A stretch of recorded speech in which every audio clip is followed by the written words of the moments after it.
गेल्या अनेक वर्षात माणसात बाह्य बदल झाले, पण त्याचं अंतरंग, त्याचे विचार आणि वर्तन यात मात्र बदल झाला नाही. आजही तेच काम, क्रोध, लोभ, मोह, मद, मत्सर, भीती, ईर्ष्या, स्पर्धा, पैसा आणि उपभोग यासाठी तीच जीवघेणी भांडणं हेच वास्तव कायम आहे. यामधून मार्ग काढण्यासाठी आणि जीवनाचं खरं दर्शन घडवण्यासाठी भगवद्गीतेचा अभ्यास केवळ ग्रंथ म्हणून नाही, तर जीवन दर्शन म्हणून करणं आवश्यक आहे. हरि ओम. आज आपण आता या 6व्या अध्यायातल्या 4थ्या श्लोकाकडे वळतोय. 4थ्या श्लोकात भगवंत सांगतायत, यदा हिनेन्द्रियार्थेषु न कर्मस्वनुषज्यते सर्वसंकल्पसन्न्यासी योगारूढस्तदोच्यते. जेव्हा जेव्हा मनुष्य सर्व प्रकारच्या भौतिक इच्छांचा त्याग करतो, तसंच इंद्रिय तृप्तीसाठी कर्मामध्ये आणि सकाम कर्मामध्येही प्रवृत्त होत नाही, तेव्हा तो योगारूढ झाल्याचं म्हटलं जातं. काय सांगतात बघूया. सर्व संकल्प कर्मसु काय काय म्हणतात. इह म्हणजे अर्थातच यावेळी, यदा यावेळेला. इंद्रियार्थेषु न अनुषज्यते, इंद्रिय भोगामध्ये जो आसक्त होत नाही. कर्मसु न अनुषज्यते, जो कर्मामध्ये आसक्त होत नाही. तदा त्यावेळेला काय होतं. सर्व संकल्प संन्यासी, ज्यांनी सगळ्या संकल्पांचा पूर्णपणे त्याग केलेला आहे, अशा साधकाला योगारूढ उच्यते. अशा साधकाला योगारूढ झालेला म्हणजेच योगामध्ये स्थित झालेला योगी असं म्हटलं जातं. म्हणजे आता बघा, योगामध्ये स्थित होण्यासाठी या 3 गोष्टींची आवश्यक आहे. नक्कीच त्या साध्य करणं आपल्याला आवश्यक आहे असं भगवंत सांगत आहेत. कोणत्या 3 गोष्टी. इंद्रियार्थेषु न अनुषज्यते, 2 कर्मसु न अनुषज्यते आणि सर्व संकल्प संन्यासी होणं. या 3 गोष्टी निश्चितपणे प्राप्त झाल्या पाहिजेत, त्याशिवाय कोणालाही योगारूढ म्हणता येत नाही. आता एक एक पाहूया. इंद्रियार्थेषु न अनुषज्यते. अनुषज्यते म्हणजे आसक्त होणं, चिकटणं, तीव्र आवड असणं किंवा चटक लागणं, ज्याला व्यसन लागणं म्हणतो, ते थोडक्यात म्हणा, त्याला अनुषज्यते म्हणता येईल. आणि कशापाशी आसक्त नसावं असं भगवंत सांगतात. ते म्हणतात इंद्रियार्थेषु. इंद्रियार्थेषु म्हणजे इंद्रियांचे जे विषय आहेत, शब्द, स्पर्श, रूप, रस आणि गंध, याच्याशी माणसाने आसक्त होऊ नये असं म्हणता येत. ते या विषयामध्ये आसक्त होऊ नये. आता कोणत्याही विषयाशी आसक्त होण्यात काही वाईट आहे का हो? नक्कीच वाईट आहे. नक्कीच वाईट आहे. का बरं? कारण कोणतीही आसक्ती, कोणताही दुराग्रह, कोणतीही चटक किंवा कोणतेही व्यसन आपल्याला त्या वस्तूचा कायमचा गुलाम बनवतं. आणि मग काय होतं, आणि आपलं स्वातंत्र्य मर्यादित होतं. स्वातंत्र्य आपलं मर्यादित होऊन जातं. बघा ना, आपण एक एक उदाहरण घेऊया. एकेकाचं शब्दाचं उदाहरण घेऊया की नुसतं शब्दाचं उदाहरण घ्या. बघा, शब्द माणसाला आवडतो ऐकायला, हे तर खरंच आहे. कोणाकडून एखादा स्तुतीचा शब्द ऐकला की काय होतं, साहजिकच आवडतो माणसाला, त्यात काही शंकाच नाही. स्तुती आवडते कोणालाही, इथपर्यंत काही बिघडत नाही. समजा स्तुती आवडली, त्यामुळे काय बिघडलं. पण म्हणून ज्याने स्तुती केली आणि आपण आपला विवेक सोडून दिला आणि त्याची सगळी कामं करून टाकली, तर काय होतं, कधीकधी या स्तुतीमुळे सुद्धा जीवनात फसण्याची वेळ येते की नाही. कोणीतरी आपली स्तुती करताना आपण भाळून जातो. आपल्या घरी येणारे विक्रेता किंवा एखादी विक्रेती काय करते, आपल्या तिच्या जाहिरातीची इतकी चटकदार माहिती सांगते त्या पदार्थाची किंवा त्या गोष्टीची, की नको असलेल्या गोष्टी आपण गळ्यात बांधून घेतो. हे तर खरंच आहे. पण कोणत्याही, हे तर छोटं गोष्ट आहे हो, पण एखाद्याच्या शब्दावर भरून संबंध आयुष्याची सारी कमाई त्याच्या स्वाधीन केल्याची उदाहरणं आहेत की जगामध्ये. खरंच आहे. तसंच टीका. आता टीका आवडली नाही इथपर्यंत ठीक आहे ना, पण विवेक जागृत असला तर माणूस काय करेल, त्या टीकेने सावध होईल. निंदकाचे घरं असावे शेजारी असं जे म्हणतात ना, तसं वाटेल त्याला की अरे खरोखरच आपल्यामध्ये हा दोष आहे का, तपासून पाहायला लागेल आहे का, आणि जर असला तर काढून टाकायचा प्रयत्न करेल, आत्मपरीक्षण जरूर करेल, त्यात संशयच नाही. पण विवेक नसेल, दुराग्रह नसेल तर काय होईल, ते विवेक नसल्यामुळे आणि दुराग्रह असल्यामुळे आपण ते टीकेमुळे त्या व्यक्तीला कायमचा शत्रू मानू ना, त्याच्याशी संबंध तोडून टाकू. असं काय करायची जरूर नाही ना. हे घडू शकतं शब्दामुळे. तसंच स्पर्श कसं असतं, थंड किंवा गरम, आवडणारा स्पर्श किंवा न आवडणारा स्पर्श, अशी स्पर्शाची अनेक रूपं असू शकतील, हे खरंच आहे. आता उन्हाळ्यात बघा ना, उन्हाळ्यात आपल्याला थंड हवेचा स्पर्श हवा असतो. मग घरात AC पाहिजे, रेल्वेत AC पाहिजे, दुकानात AC पाहिजे, अनेक गोष्टी. किंबहुना बेडरूममध्ये सुद्धा AC पाहिजे, नाही तर मला झोप लागत नाही असं म्हणणारी माणसंही आहेत ना, असं म्हणणारी माणसंसुद्धा आहेत. तिसरं असतं रूप.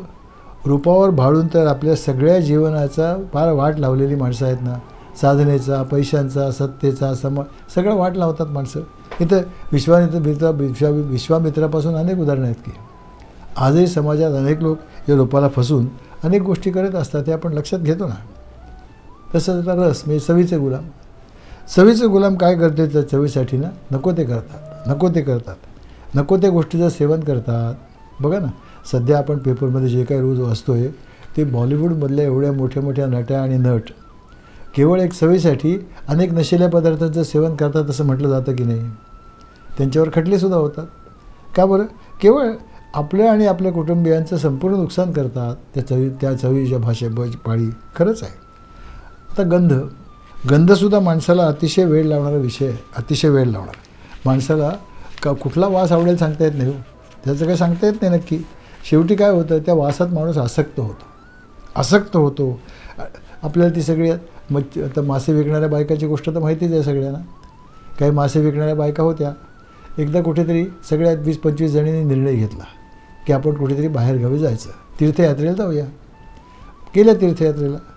तर तिथे एका धर्मशाळेत उतरल्या होत्या. त्या धर्मशाळेच्या गेटच्या शेजारचीच खोली त्यांना मिळाली होती. त्या गेटच्या बाहेर एक फुलवाला होता. त्या फुलवाल्याने रात्री वासाची पुष्कळ फुलं, मोगरा, अमकी तमकी बरीच फुलं आणून ठेवली, टोपल्या फुलं आणून ठेवली होती. कारण त्याला दुसऱ्या दिवशी एक मोठी ऑर्डर होती. आता काय रात्रीची वेळ झाली हो, या मासे विकणाऱ्या बायकांना काही झोप येई ना, बिलकुल अस्वस्थ सगळ्या बायका, कोणालाच झोप येत नाही. शेवटी त्यांच्यातली एक जी सिनियर बाई होती तिने ओळखलं काय झालं ते. ती बाहेर गेली, तिथल्या एका मासे विक्रेत्याकडून एक टोपली आणली माशांचा वास येणारी, आणि ती टोपली डोक्यापाशी ठेवल्यावर सगळ्या बायका शांत झोपल्या त्या वासामध्ये. कारण काय, सवय त्या वासाची रोजची, त्यातसुद्धा माणूस आसक्त होतो. त्यामुळे काय होतं, सर्व आसक्ती, सर्व दुराग्रह यांचा त्याग करावा लागतो. आणि त्यासाठी काय करायला पाहिजे, जे जसं आहे तसं स्वीकारायला पाहिजे. आणि त्यात जर स्थिर व्हायचं असेल तर काय करावं लागतं, या सगळ्या विषयांच्या आसक्तीमधून पूर्णपणे बाहेर यावं लागतं.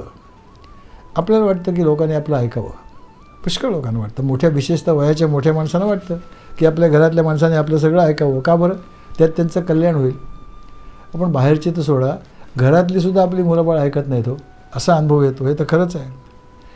मग असं का होतं? अनेक लोक मला विचारतात हो, की आम्ही इतकं छान सांगतो मुलांना काहीतरी वागायला, पण ते तसं वागत नाही. तसं का होतं मंडळी? कारण आपले विचार पुष्कळ चांगले असतात हो, त्यात शंकाच नाही. पण आचार तसे असतात का, हा महत्त्वाचा भाग आहे. नक्कीच आहे. आपण सुद्धा अनेक विषयांचे गुलाम असतो ना, अनेक विषयात अडकलेलोच असतो की शब्द, स्पर्श, रूप, रस, गंध ह्याच्यामध्ये आपणही फसलेला असतो. आणि मग आपण काय करतो, आपल्या मुलांना मात्र सांगतो की ह्या सवयीतून बाहेर या. आता तेही त्यांच्या विषयांचे गुलामच असतात ना, दुसरं काय असतं. म्हणजे एका गुलामाने दुसऱ्या गुलामाला ताब्यात ठेवण्यासारखं झालं, ते कसं शक्य आहे? शक्यच नाही. याच्या उलट बघा ना संतांचं, की संतांनी एखाद्या माणसाला सांगितलं अमुक गोष्ट करू नको, तर तो ऐकतो. कारण का बरं? कारण ते त्याप्रमाणे स्वतः तसं वागतात. याचं एक मोठं उदाहरण सांगतो बरं का. रामकृष्ण परमहंसांकडे एकदा एक बाई गेली. तिने काय सांगितलं की हा माझा मुलगा, त्या मुलाला त्यांच्या पायावर घातलं. मुलगा होता 10-12 वर्षाचा. ती म्हणली हा मुलगा फारच गोड खातो. एवढं गोड खाल्लं तर लहान वयात देखील त्याला डायबिटीस होईल अशी मला भीती वाटते. तुम्ही याला सांगा ना गोड खाऊ नको म्हणून. हा तुमचा ऐकेल, कारण तुमच्यावर त्याची श्रद्धा आहे. रामकृष्ण काहीच बोलले नाहीत. ते म्हणाले असं कर, पुढच्या रविवारी त्याला घेऊन ये. पुन्हा पुढच्या रविवारी गेली, पुन्हा सांगितलं पुढच्या रविवारी घेऊन ये. असं 4-5 रविवारमध्ये गेले हो. मग एक दिवस रामकृष्णाने त्याला सांगितलं, हे बघ बाळा, गोड खाणं चांगलं नसतं, जास्त खाऊ नको, त्याचा तुला त्रास होईल पुढे मागे. तेव्हा आजपासून माझ्यासमोर शपथ घे बरं, जास्त गोड खाणार नाही म्हणून. त्या मुलाने घेतलं आणि पाळलंसुद्धा. पण त्या बाईने मात्र रामकृष्णाने असं विचारलं की महाराज, हे सांगण्यासाठी तुम्ही 5 आठवडे का घेतलेत? पहिल्या रविवारी पण सांगता आलं असतं ना, तुमचं त्याने ऐकलंच असतं की. ते म्हणाले अगं तुला सांगू का, मी स्वतः खूप गोड खात असे. मी स्वतः त्याचा जो गुलाम आहे, तर मी कसं दुसऱ्याला सांगू तो सोड म्हणून. म्हणून मी काय केलं, गेले 1 महिना मी स्वतः गोड खाणं सोडलं. आणि जेव्हा मला ते जमलं तेव्हा मी त्याला सांगतोय, तेव्हा तो ऐकतोय. आणि असं खरंच आहे. आणि आसक्तीमधून बाहेर पडता येतो. कुठल्याही आसक्तीमधून बाहेर पडता येतं असं थोडंच आहे. कारण काय आहे, या सगळ्या आसक्ती आहेत ना, हे ॲक्वायर्ड हॅबिट्स आहेत. ह्या काय आपल्या स्वरूपाचा मूळ भाग नक्कीच नाही. जन्मतः काही कोणी सवयीचा गुलाम म्हणून माणूस येत नाही हो बाहेर. त्याला कसलीच सवय नसते. या सगळ्या सवयी आपण नंतर लावून घेतली आहेत. आता बघा ना, एक उदाहरण सांगतो म्हणजे आपल्या लक्षात येईल. जसं सकाळी उठल्यावर पुष्कळ लोकांना, मलासुद्धा, अगदी गरम गरम चहा लागतो. तोंड धुणं झालं की लगेच गरम गरम चहा पाहिजे. त्याशिवाय सकाळचे पुढचे कार्यक्रम सुरूच होत नाहीत हो. आता ही सवय आहे ना, ही ठीक आहे. पण काय होतं, या सवयीने पुष्कळ वेळाला आपण अनेक चांगल्या चांगल्या गोष्टी आयुष्यात घालून बसतो. एखादं समजा शिबिर असतं सत्संगाचं. सत्संगाच्या शिबिराला तिथे काय पद्धत असते, तिथे उठल्यावर चहा नसतो. उठल्यावर पहिल्यांदा अनेक ठिकाणी असं असतं की प्रातःवेळी उरकायचे, मग थोडी योगासनं असतात, मग त्यानंतर ध्यान वर्ग असतो, आणि मग नाश्ता बिस्ता असतो, आणि मग नाश्त्यानंतर चहा. आता हे तर काही जमणं शक्यच नाही. मग आपण काय करतो, आपण त्या शिबिराला जायचं टाळतो. हे माझ्या उदाहरणावरून सांगतो. एकेकाळी माझं घडत असे असं. आता हे गुलाबी नेतं काय हो, बघा ना, कोणत्याही सवयीतून, आसक्तीतून माणसाला बाहेर येता येतं. नक्कीच नक्कीच बाहेर येता येतं. मी नाही आलो अजून, पण तुम्हाला सांगतो नाही आलो म्हणून. आसक्तीतून बाहेर येता येतं. फक्त तशी तीव्र इच्छा पाहिजे. मी सुद्धा अनेक सवयी सोडल्या की, चहाची सोडा, बाकीच्या अनेक सवयी सोडल्या. का बरं? कारण त्या काय करावं लागतं, आत्मबल जागृत करावं लागतं. त्यासाठी आत्मबल जागृत करावं लागतं, आणि ती क्षमता आपल्यामध्ये निर्माण करावी लागते. अनेक मार्ग असतील, शक्यता आहे. आता कदाचित ती सवय सोडताना काही लोक काय करतात, त्या सवयीचा भाग कमी कमी कमी करत जातात. म्हणजे उदाहरणार्थ चहा सोडायचं आहे तर चहाचं प्रमाण कमी करत जातात. पहिला थोडा पाऊण कप प्यायचा, मग अर्धा कप प्यायचा, मग पाव कप प्यायचा, असं करत जातात. काही दिवसांनी मग जेव्हा अगदी पाव कपापर्यंत येतात तेव्हा नुसतंच गरम पाणी प्यायचं. काही दिवस ते पाणी हळूहळू गार करत जायचं, आणि मग गार पाणी प्यायचं. असंही होऊ शकतं. अशी बंद करता येईल. किंवा एखादी सवय सोडायची तर ती कमी कमी करून सोडता येईल. आणि काही लोक मात्र ॲप्रॅप्टली सोडतात, एकदम सोडून देतात. आता प्रत्येकाच्या स्वभावाचा आणि प्रत्येकाच्या कपॅसिटीचा प्रश्न आहे, पण सोडता नक्की येते, हे खरंच आहे. आता ही कसली झाली, ही सगळी आपल्या सर्वसाधारण माणसाच्या दृष्टीने साधना मी सांगितल्या, हे खरंच आहे. भोक्तृत्वभावावर विजय मिळवण्याची साधना ही, दुसरं काही नाही आहे. दुसरं असतं कर्मसु अनुषज्यते. कर्मसु अनुषज्यते, कर्मामध्ये आसक्त न होणं. कर्म काय, कर्म म्हणजे काय हो, प्रत्येक क्रिया काही कर्म नसतं. नक्कीच त्या कर्माशी जेव्हा मी करता ही भावना जोडली जाते तेव्हा ते कर्म बनतं. न कर्मसु अनुषज्याचे म्हणजे कर्माबद्दल मी करता या आसक्तीमधून, या दुराग्रहामधून बाहेर होणं. दुसरं काय नाही. आणि आपण असं पाहिलं आहे, कर्मयोगाचा अभ्यास जेव्हा केला तेव्हा पाहिलं आहे की कर्माच्या 4 आसक्ती असतात. कोणत्या 4 आसक्ती? एकतर कर्मासक्ती, कर्तृत्वासक्ती, कर्मफलासक्ती किंवा अकर्तृत्वासक्ती. यांच्याबद्दल आपण सविस्तर जाणलेलं आहे बरं का पूर्वी. थोडक्यात पाहूया. कर्मासक्ती म्हणजे काय? सतत काहीतरी करीत राहणं, सतत.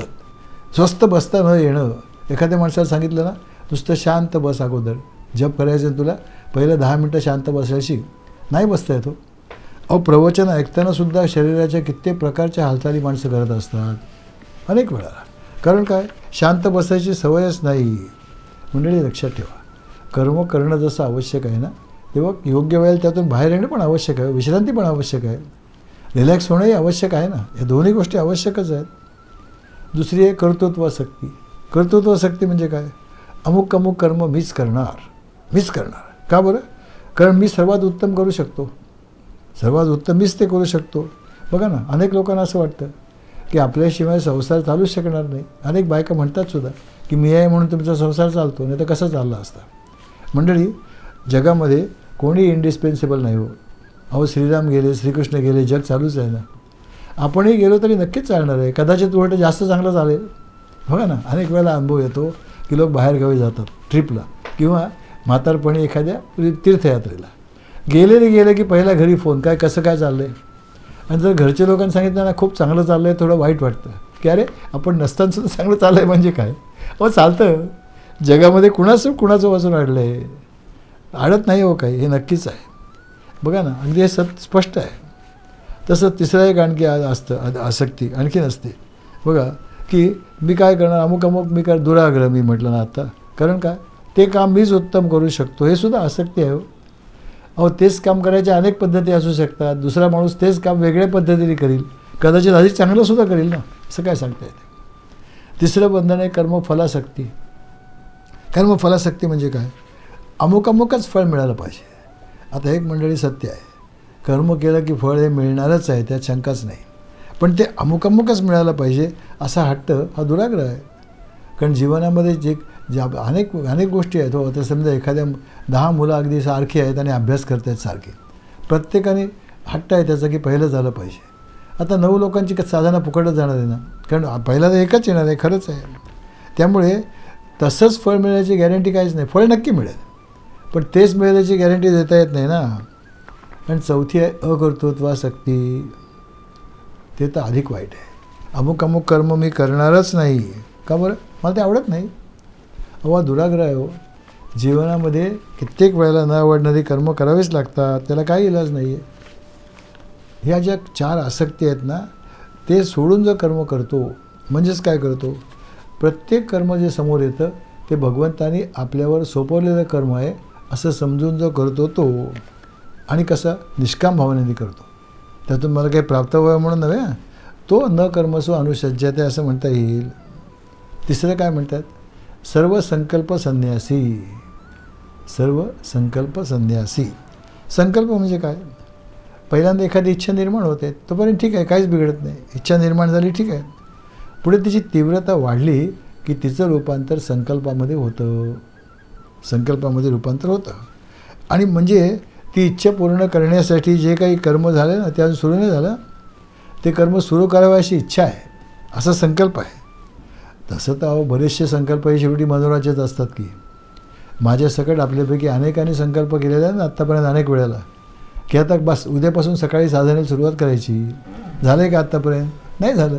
ती मग केवळ मनोराज्य असतात, गालिब खायला असतात, दुसरं काय. तसं नाही ना. कारण काय असतं, माणसाचं मन मोठं विचित्र आहे. ते काय होतं, ते माणसाला नकारात्मक विचाराकडे जास्त नेतं, सकारात्मक विचाराकडे नेत नाही. त्याला मुद्दाम वळवावं लागतं. जसं बघा ना, अगदी साधं उदाहरण, आपल्या घरातल्या माणसाला संध्याकाळी घरी यायला उशीर झाला तर मनात चांगला विचार येत नाही हो. चांगला विचार येतो का, की तो कुठेतरी सत्संगाला बसला असेल असं नाही वाटत. काहीतरी वाईट विचारच मनात येतो. का बरं, मनाची खोड, दुसरं काय आलं. म्हणजे या 3 गोष्टी भगवंतांनी श्लोकात सांगितल्या की जे एक विषय आहेत रोजचे, शब्द स्पर्श रूप रस गंध वगैरे, त्याच्यामध्ये आसक्त होऊ नये. 2, कर्माबाबत दुराग्रह असू नये. अमुक अमुकच मी करीन आणि अमुक करणारच नाही, दुराग्रह नको. कोणताही दुराग्रह वाईटच की हो. आम्ही लोकांना नेहमीच सांगतो की तुम्ही अनेक ग्रहांची शांती करता, हातात निरनिळ्या अंगठ्या घालता, ही मंगळाची, ही शनीची, ही गुरुची, अनेक ग्रहांची. अहो त्यापेक्षा एकाच ग्रहाची शांती करा ना, दुराग्रहाची. या दुराग्रहाची जर शांती केली ना तर कुठल्याही ग्रहाच्या शांतीची काहीच गरज पडणार नाही. हाच वाईट आहे सगळ्यात, हे खरंच आहे. त्यामुळे नकोच. आणि तिसरं म्हणजे मनोराज्य नकोत, कुठल्याही प्रकारची मनोराज्य नकोत, हे खरंच आहे. आणि असं ज्याला साधलं ना तोच योगारूढ झाला असं भगवंत सांगतायत. योगारूढ झाला. आणि हे करणं आवश्यक आहे हो. इंद्रियांवर ताबा, मनावर ताबा, बुद्धीवर ताबा जोपर्यंत प्राप्त होत नाही ना तोपर्यंत आपण ध्यानाभ्यास नाही करू शकणार. कारण मग ध्यान त्या विषयांचं होईल ना, दुसरं काही होणारच नाही. आणि मग आता हे सगळं ऐकलं की माणसाला असं वाटतं की नाही हो, अरे वा, योगारूढ किती चांगलं आहे, काहीतरी असं घडावं, चमत्कार घडावा आणि आपण एकदम योगी व्हावं असं वाटतं. पण मंडळी तसं नसतं. इतर जण फक्त मार्गदर्शन करू शकतात. साधना तर शेवटी तुम्हालाच करावी लागते ना, हे नक्कीच आहे. आणि ते केलं तर योगारूढ होणं अशक्य नक्की नाही आहे, नक्कीच आहे. स्वतःची उन्नतीच करून घ्यावी लागते. 5व्या श्लोकात भगवंत तेच सांगतात बघा. महत्त्वाचा श्लोक आहे पुढचा, तो आपण पुढच्या प्रवचनात पाहूया. हरि ओम.